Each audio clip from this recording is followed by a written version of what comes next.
joining us at the Federated Church's third annual Bridal Fashion Show. I will not be making any comments about rain and weddings. It is often considered the bride's biggest fear, but it does not make things any easier, but many consider it good luck. The wedding. Who doesn't love a wedding? There is something in a wedding for just about everyone. Nearly 1 million people line the streets in London to get a glimpse of Kate and Prince William. The New York Times estimated that nearly 3 billion people watch some aspect of the wedding, either on television or the internet. That is nearly half of the world's population. Music, flowers, fashion, friends, family, traditions, etiquette, ceremony, followed by a reception consisting of food, dancing, games, and of course cake. What could be better? And if it wasn't for Rob Shaw, we would not have a wedding cake here today.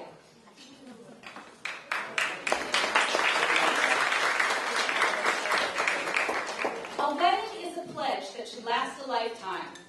A marriage is the strongest bond the world has ever known, and love truly is what makes the world go round. Today, we are going to focus on fashion and see that as much as has changed, there is truly nothing more beautiful than a bride. Before we begin to take a look at this history, it must be noted that this event could not have taken place without the help of our entire church family. I feel that we should thank Sally Eichel, as it was her that got the ball rolling and was the answer person.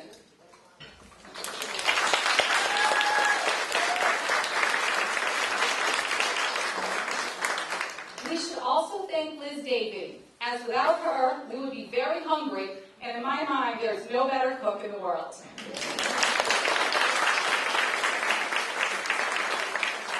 Finally, I would like to thank Samantha Carr, as she created the design for the posters and the programs for today's show.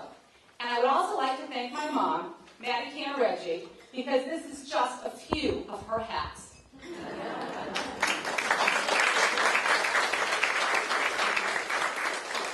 Before we begin the show, we want to let you know that refreshments will be served.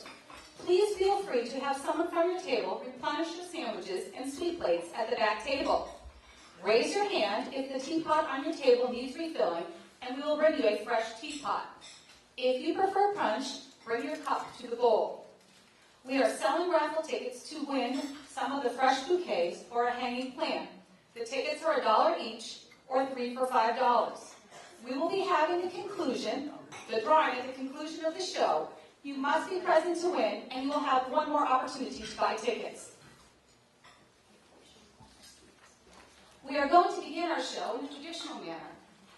But first, we must roll out the white carpet.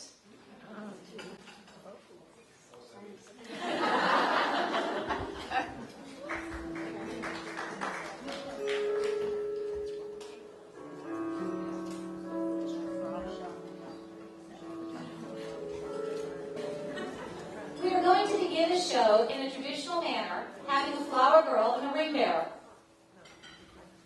Our flower girl is Emma Shaw. As we saw in the recent nuptials of Princess Catherine and Prince William, the traditional English wedding party is made up of mostly flower girls.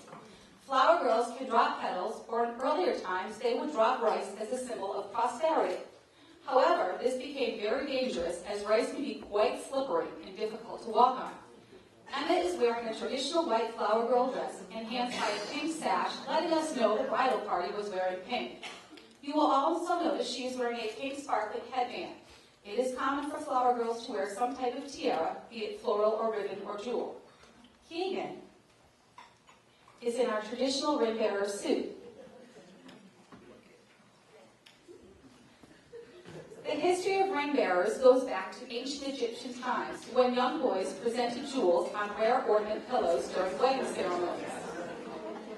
As jewelry became a bigger part of European ceremonies, pages would carry and present the rings at weddings. Ring bearers will usually dress like the best man in suits or tuxedos, and if the child is very young, they can wear shorts.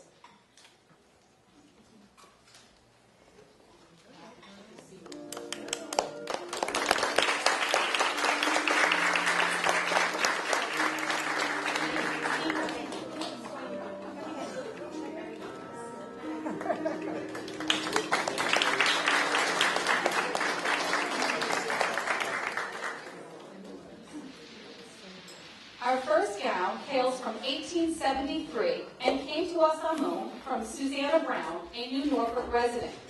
Our model is Kelsey Goosens.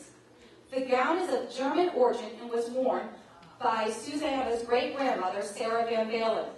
The dress is made of peach satin that was hand-sewn and finished with handmade lace. The overdress is handmade lace of an intricate pattern. The dress is weighted down with glass beads.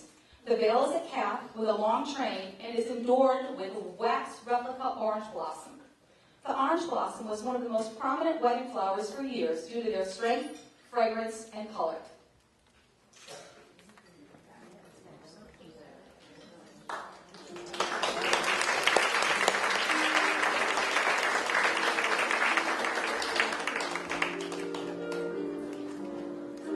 On to the 20th century. We have Kelsey Green, and this dress was worn close to 100 years ago, making it a certified antique. It was originally worn on October 1st, 1912 by Gladys Boyce, who married Everett Stone in Worcester, Mass. The ivory silk has weights in the hemline.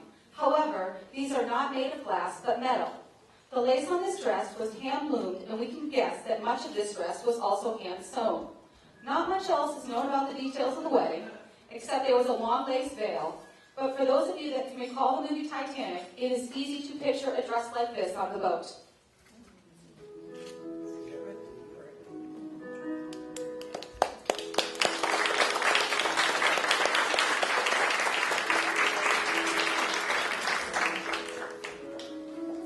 Our next model is Kristen O'Neill, and she is showing us a bride that has a lengthy history. It was first worn by Ethel Cutler on October 13, 1936 at the Memorial Congregational Church in Sudbury, Mass. The dress is made of silver satin and has a turned, removable collar that began to fade as a soft ivory. The sleeves are long and fitted with an empire waistline. The coat is made from chantilly lace and is aged to a unique color. Ethel met her husband and nursed him back to health. This gown was worn again by Cindy Eichel, Sally's daughter, at her wedding on November 30th, 1991. The first time that Cindy wore this dress was at Federated Church's first bridal show in 1984.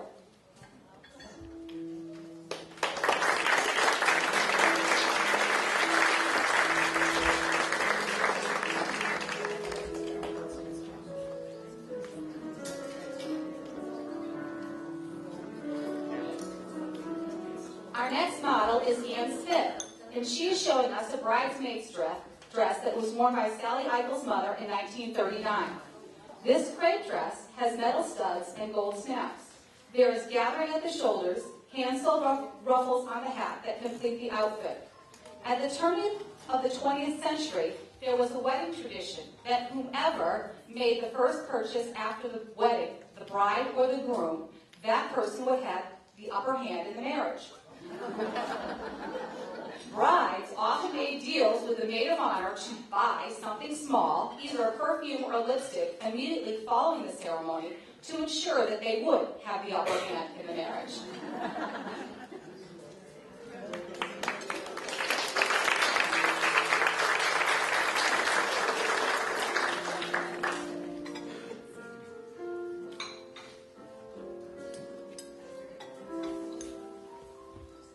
Now we have Natalie Figueroa in a gown that also has a long history.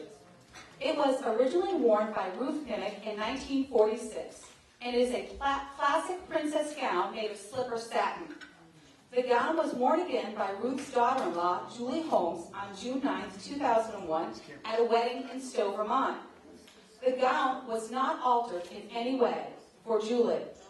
This shows how traditional wedding attire can be. For centuries, wedding gowns were often worn multiple times and sometimes remade into other ceremonial items, including baptismal gowns.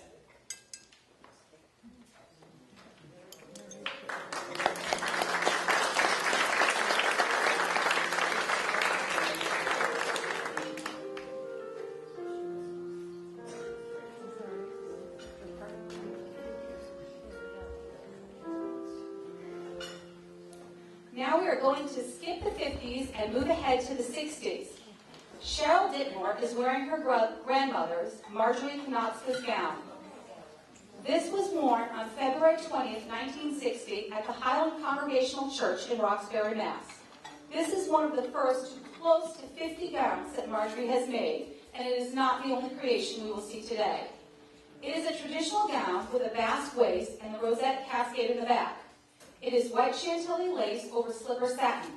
It has a scalloped bow neckline. Cheryl is not wearing the original veil. Marjorie made one for today's event. Wearing white is a tradition that comes from Victoria times, when Queen Elizabeth decided to wear a white gown for her wedding ceremony instead of the customary silver gown that royalty often wore. White is also thought to warn off evil spirits.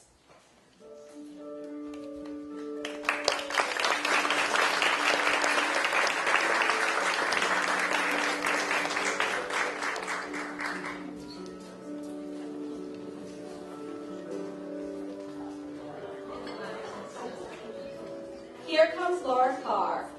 She is wearing a gown that was worn by Judy Johnson on July 22nd, 1961 at the First Baptist Church in Westwood, Mass. The reception that followed was held at the American Legion in Medfield, Mass. The dress came from Jordan Marsh and has a satin bodice and a skirt adorned by netting, lace, and sequin flowers. The bustle hooks up in the back. The headpiece came from Filene's and has seed pearls and lace. The cost of the headpiece was $22.95. The history behind the veil is long and complex. However, the longest veil in history was worn by celebrity Star Jones, and it was 27 feet long, 2 feet longer than Princess Diana's.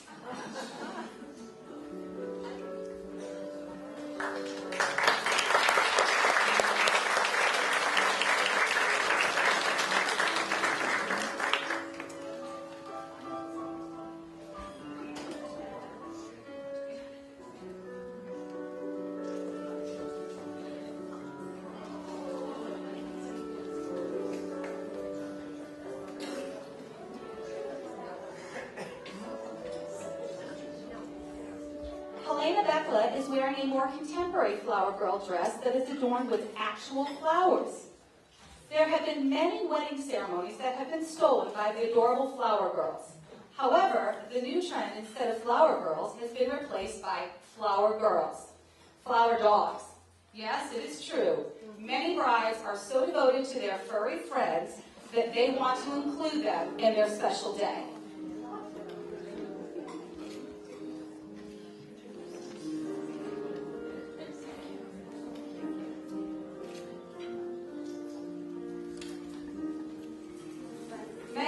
Helena's mom is showing us a wedding suit, which was very common throughout the 1940s and up through the early 1970s. It was originally worn by Liz Gavey in 1965. The suit is made of re-embroidered plume lace and was made by Liz's sister. Gowns were often made by family members, and it is considered good luck for the wedding couple. The wedding took place on March 21st, the first day of spring, and it snowed all day. Interesting, Liz was able to wear the suit in 1991 when she was the mother of the groom.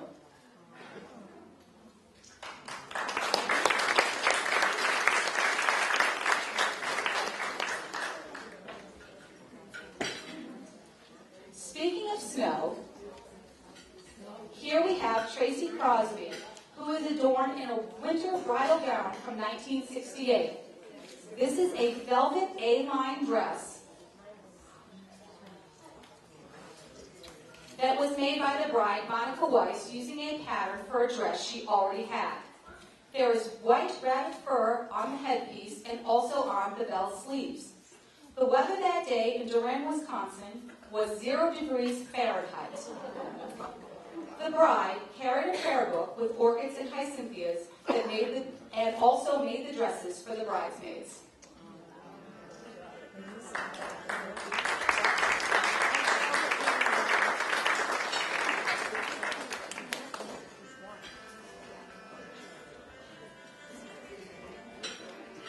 O'Neill looks radiant in her mother, Betty Leon's gown, which Betty wore on September 20th, 1969.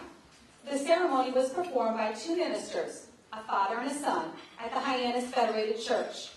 The dress is white silk and organza with a mandarin collar and Venice lace trim. The detachable chapel-length gown also has Venice lace. Betty remembers trying on many gowns, but finally picking this one after having lunch with her mother in Boston. She loved the simple style of the dress.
Explore the 1950s.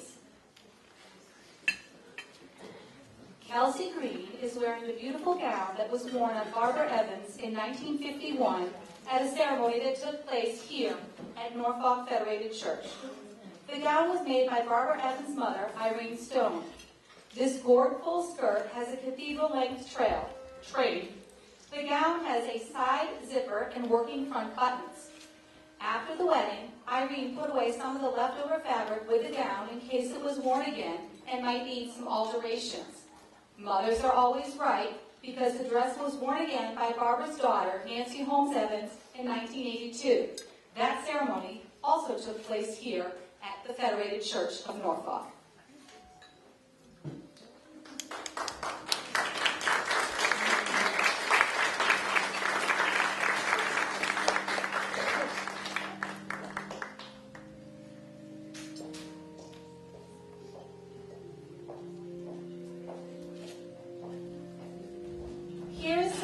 Carr, and she has on her grandmother, Virginia Carr's wedding gown. The dress was worn on July 11, 1953, and it came from a dress shop in Evanston, Illinois. The second she saw the dress on the mannequin, she knew it was the one. The dress was even on sale. This dress has aged beautifully, as the embroidered organza is now ivory, but it was white back in 1953. The beaded lattice work hat completes the ensemble. Virginia carried a bouquet of daisy and has been Mrs. Arthur Carr for more than 50 years.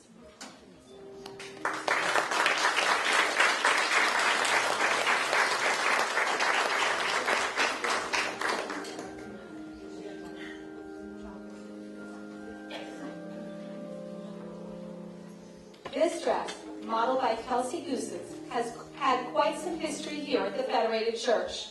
Kelsey's grandmother, Vida Holmes, wore this dress for its debut on May 5, 1956, and the wedding ceremony was the first to take place in the newly renovated sanctuary of the Federated Church. The dress came from Jordan Marsh, and Vida and her mother were outraged by the $150 price tag. The dress was worn here at the Federated Church a second time by Janet Goosens on April 12, 1986. This dress has also appeared in the previous 2 bridal shows. What I find most interesting about the gown is that Vida can still wear this dress today.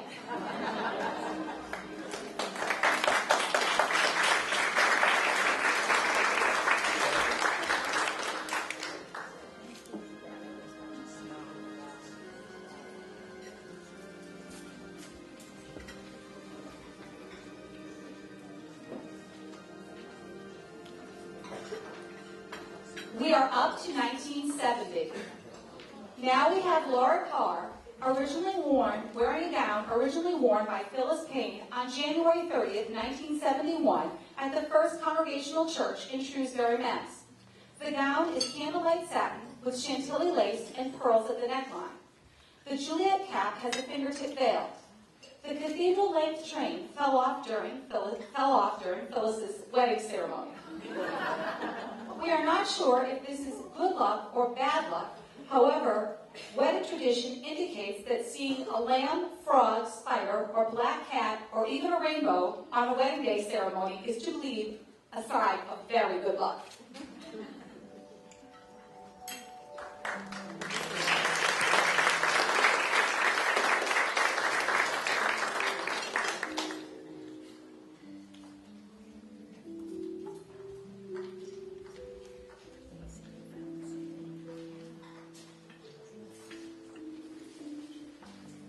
Carr is wearing her Aunt Karen Carr's gown. This was worn on the evening of September 28, 1974, in a candlelight ceremony at the Federated Church of Ashland, Mass. She selected the satin gown with lace detail and leg of mutton sleeve because it reminded her of the Victorian era. The veil is a fingertip length with a lace detail also. A Victorian wedding custom was to throw a plate with a piece of wedding cake out the window on the occasion of the bride's first return home to her family after the wedding. If the plate broke, she could expect to have a happy future with her husband. But if the plate remained intact, the prospect was grim.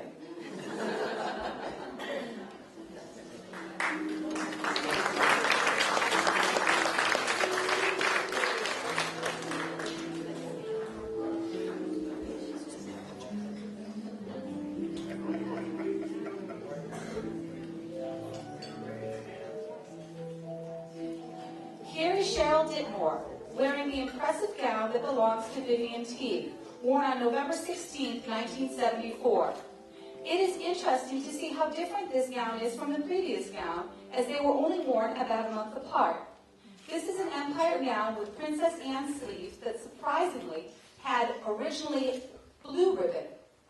The gown is silk shantung with cotton handmade lace. The floor-length veil has an applique blusher. This is the only gown that Vivian tried on and felt she was taking a huge risk because of the blue ribbon.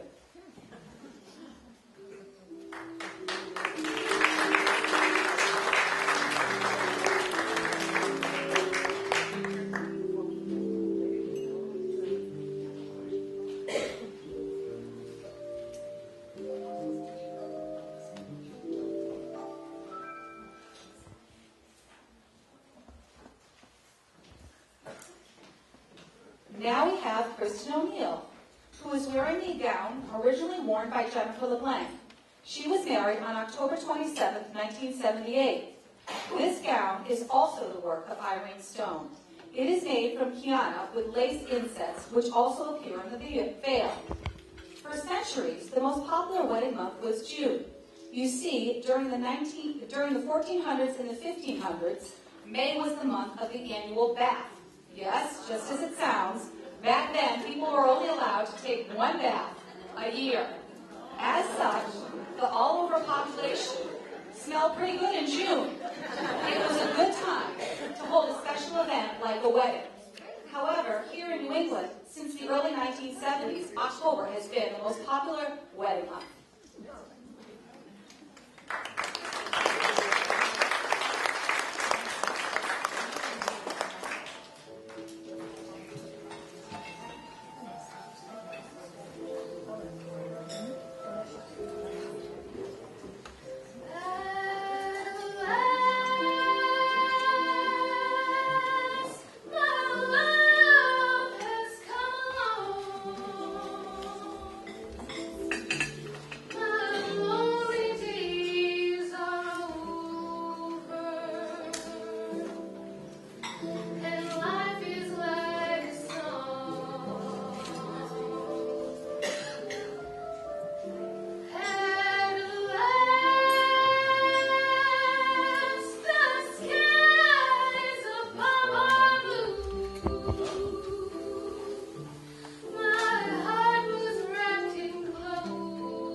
Crosby is wearing the maid of honor gown that was worn by Nancy Cornell as part of her wedding party, part of the wedding party for her sister Karen White in June of 1982.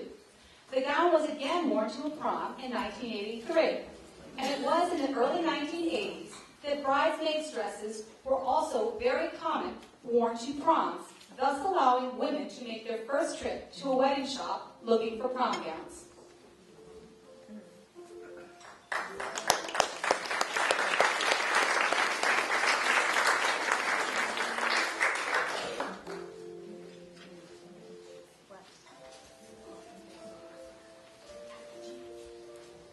Here is Samantha Carr wearing her mother's Laura gown, which she wore in 1987.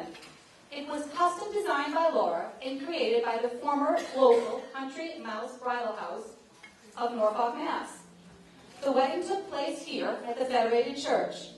The silk peau de soie is adorned with 117 buttons. After the gowns worn by Princess Catherine and Maid of Honor Pippa, no doubt upcoming weddings will also have buttons down the back.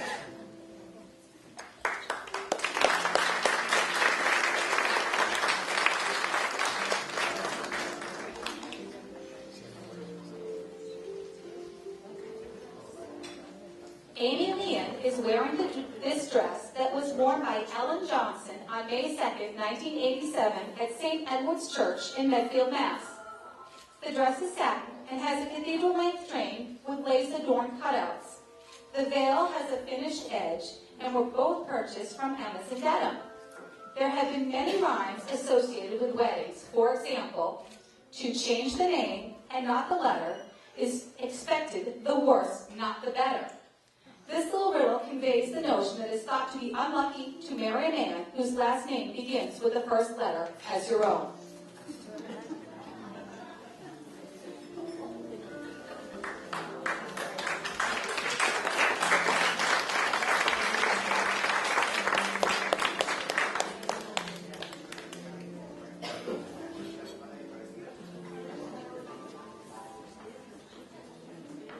Christina Ditmore is wearing her mother's Susan gown that she wore on September 8, 1990 at the Trinity Episcopal Church in Newton, Mass.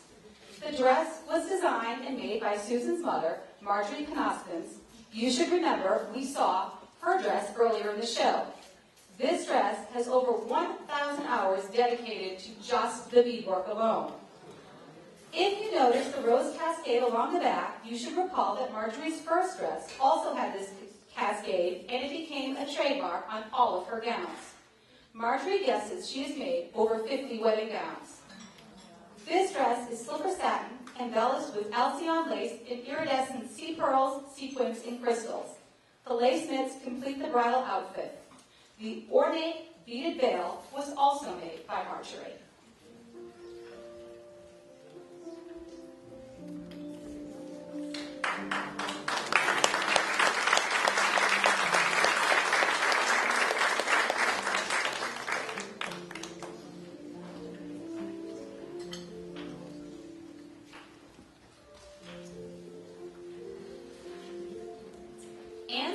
Is presenting a bridesmaid gown worn by 6 bridesmaids, a maid of honor, and a matron of honor at Rebecca Cameron's wedding, which took place here at the Federated Church of Norfolk on October 17, 1992. The fabric is an iridescent eggplant taffeta trim with a gold brocade. Removable bolero jacket features a princess sleeve and covers a strapless gown. The strapless gown features a pointed neckline.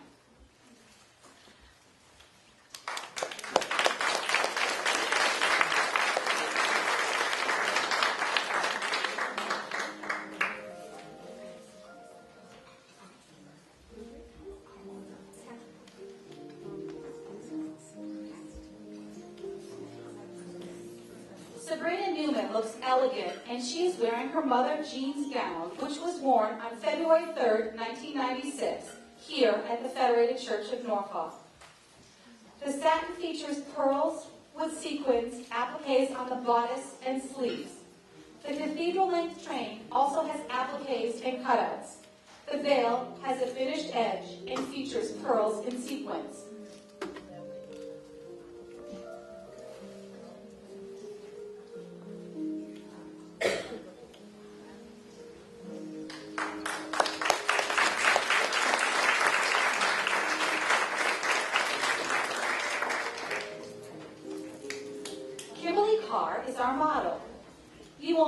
know what you can find at the Salvation Army for only $20. This was purchased in 2002, and therefore the complete bridal history will never be known. This is, in fact, the second time Kim has worn this gown. It helped her earn an A on her MTV project in high school. This dress is reflective of a major shift in wedding dress fashion. The gowns of the 1980s and early 90s could not be big enough, have large enough sleeves, or long enough trains, and many sequins. I'm sure many of us can recall Princess Diana's gown. This is a sleeveless gown with an empire waistline and moderately beaded bodice. This dress has also been worn as a Halloween costume when someone was the bride of Frankenstein.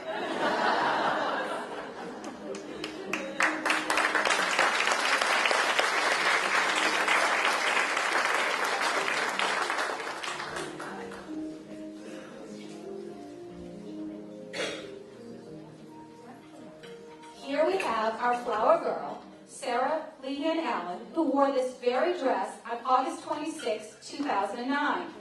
This is a traditional white flower girl dress, usually adorned with the colors worn by the bridal party. Sarah was the flower girl for her Aunt Tricia Allen Smith's wedding. She remembers carrying purple flowers with her older cousin, Jordan Allen. Amy Leanne is Sarah's mom. She is wearing a periwinkle blue matron of honor gown from her sister Susan Leanne's wedding. The wedding took place on September 20th, 2003. Believe it or not, traditionally the maid of honor held the wedding rings on her thumb during the wedding ceremony, in addition to holding the flowers and fixing the tree. She also had to sign the wedding license.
Others who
Thank you, Bethany.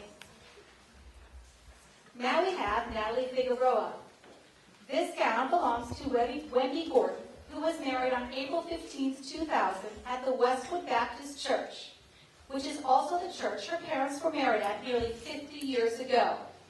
This silk shantung gown has pearl-embellished basket weave on the front and back. The neckline is off the shoulder. The veil has a finished edge, and it came from the Foxborough Hat Shop. Here are a couple of rules for wedding guests. If you arrive late during the procession, you should wait till the bride has gone down the aisle before entering. Also, don't peek through the doors to watch, because you'll be in the photos. If you are late for the ceremony, you should walk down an outside aisle and find a seat quickly and quietly.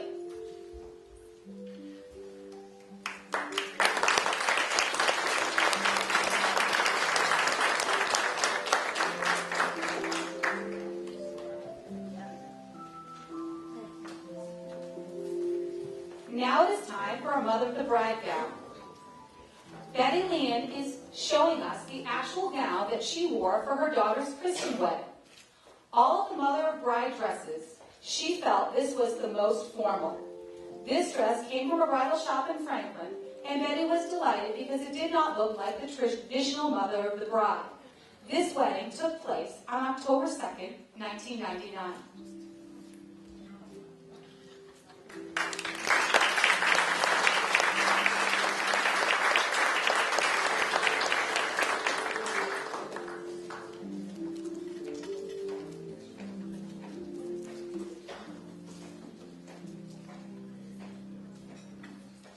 Here is Christina Didmore, wearing the bridesmaid's dress from Kristen's wedding. Kristen's sister Susan wore this dress, and she was the maid of honor. Everyone in the wedding party wore the same gown. Her bridesmaids tried on many gowns, but for Kristen, there could only be one color, and that was red. Kristen loves the color red. The flowers that they carried were a white cascade, but in the center was a large red lily.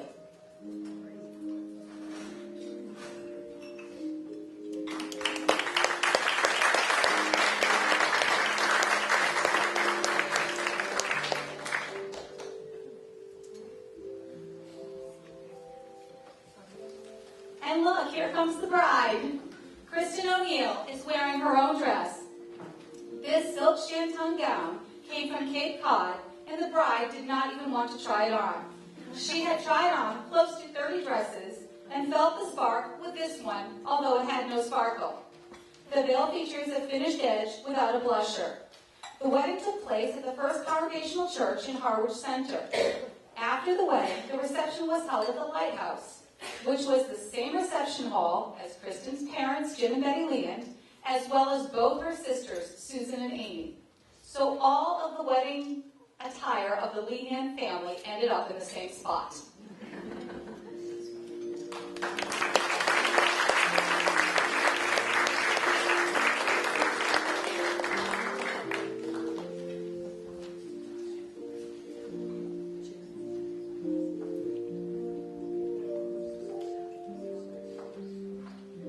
Again, we have another actual bride, Ann Smith.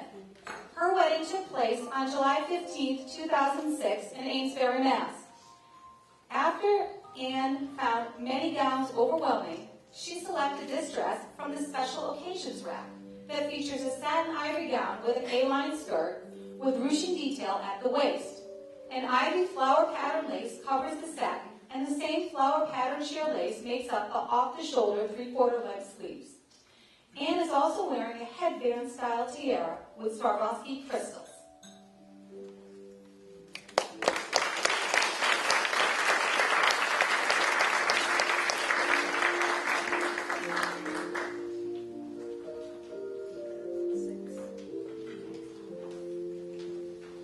Here is Georgia Jones, looking beautiful in a Mother of the Bride gown that was worn at Marilyn Chafee's daughter Meredith's wedding on September 17, 2010 in Biddleford Pool, Maine. The Mother of the Bride usually selects a color to complement the bridal party, and for years it was considered inappropriate for the Mother of the Bride to wear either black or ivory.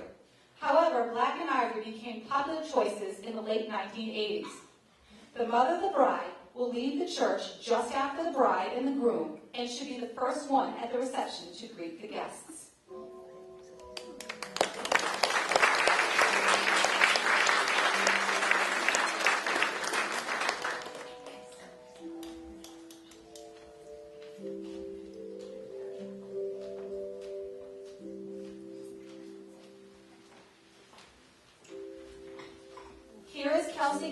Wearing the dress of Meredith Button.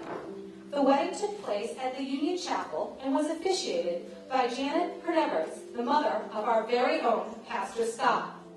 The strapless gown features bias ruching, silver and iridescent appliques. The train was bustled. The veil features a jeweled enhanced lace edge.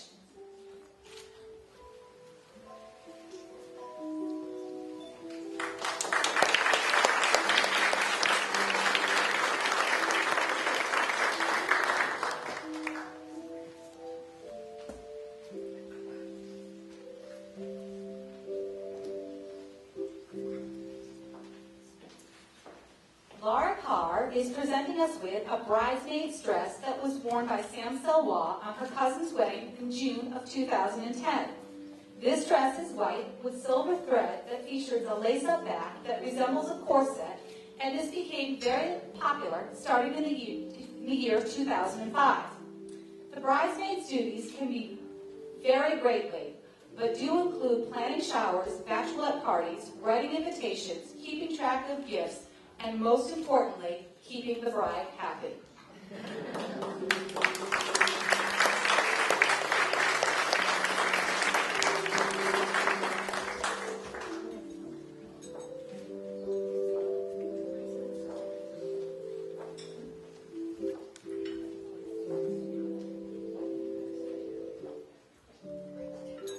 As we get ready for our final dress, which is on loan to us, we will again have our flower girl Emma Shaw and her brother Keegan as the ring bearer.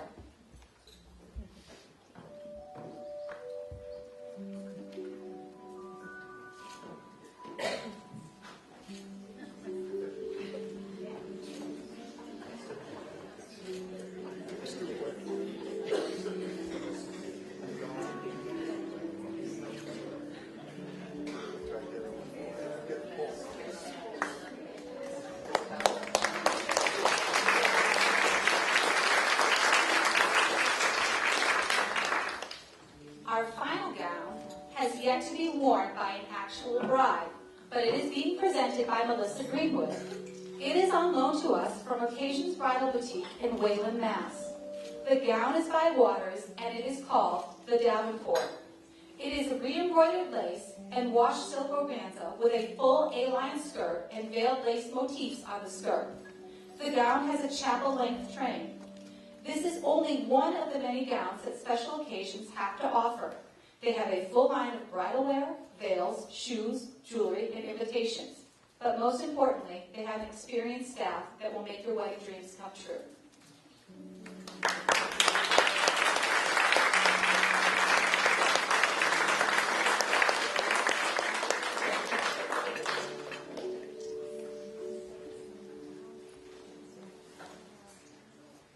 And now we want to give you the finale.